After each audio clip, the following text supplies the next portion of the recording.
In 2019, I began my gaming and streaming journey, and the chosen game that I began with was Xenoblade Chronicles 2.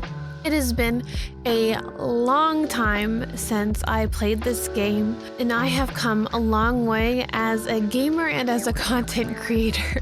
You can see some of my VODs from the very end of my Xenoblade journey here on YouTube, but I thought it would be fun to kind of sit back, reminisce, and try and remember what all happened in this massive game that I played almost 3 years ago at the very beginning of my gaming career. So without further ado, I hope you enjoy.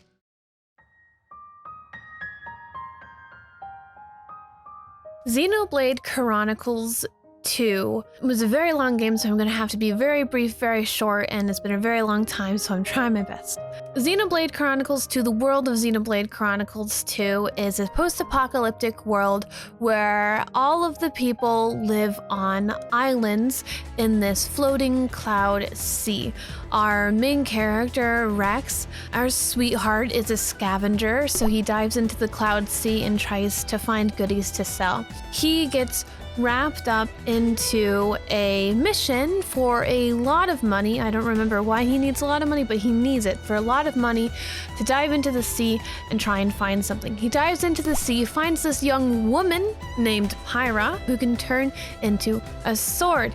Doesn't want to turn her over, ends up being friends with her. Pyra has a really sad story, doesn't really remember very much, but knows that she wants to go to Elysium. And Rex, being the good guy that he is gonna help her get there. He's gonna help her get there.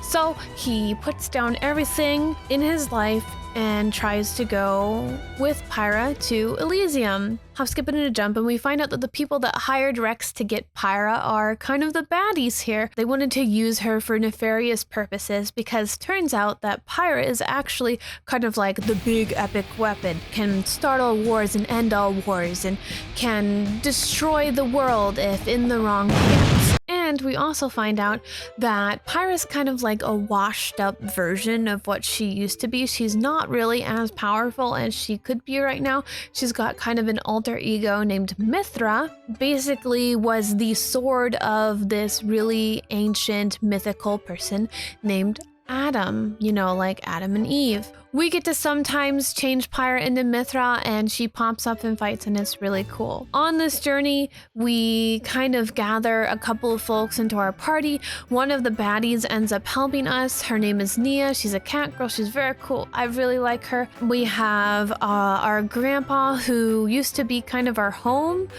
He's like a dragon dude that used to be kind of big enough to put a house on, but then he died, but then it was a lie. He didn't actually die, and he came back as like a mini dragon. We have this prince-like character, Zeke, who's really eccentric and kind of fun.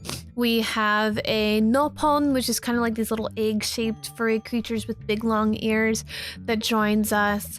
And each character has their own amazing, fun side quest storyline, and there's just like a lot of depth to the world. Granted, it's a really large game, so they have a lot of room for a lot of depth. The world also has its own states. It has its history that has influenced today. It has this very typical technology is evil and is destroying the earth, and we have to stop it. If I remember correctly, it's pretty good about not having black and white. It kind of has a lot of like gray area.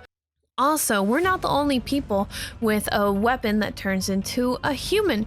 This is kind of like one of the big drawing points for Xenoblade Chronicles 2. It's kind of like a waifu gacha. You can grind to get these crystals, and then you open the crystals, and then they can have different like weapons in them that can change into different people.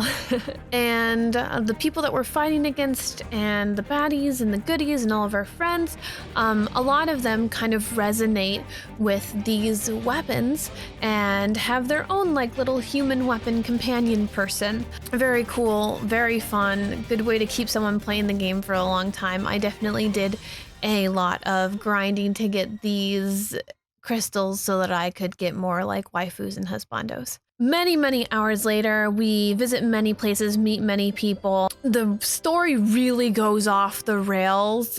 Basically, I think like the world is coming to an end and they're trying to save it. So they finally get to Elysium, and it's basically just like a world under the clouds, Earth after the apocalypse, broken down skyscrapers, cars.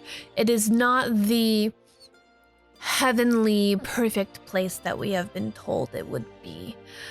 It's not what Pyra was expecting, and we find out that the kind of like God, there's also the religious trope where the religious people are manipulating people and lying and using them, and the religion is all a lie. While the God is basically just a man with lots and lots of technology. I don't know, they were like trying to go to space, and then the space failed, and then humanity was gonna die, and then he used his technology to kind of like save people, but then the technology got misused, and it was just like a whole thing.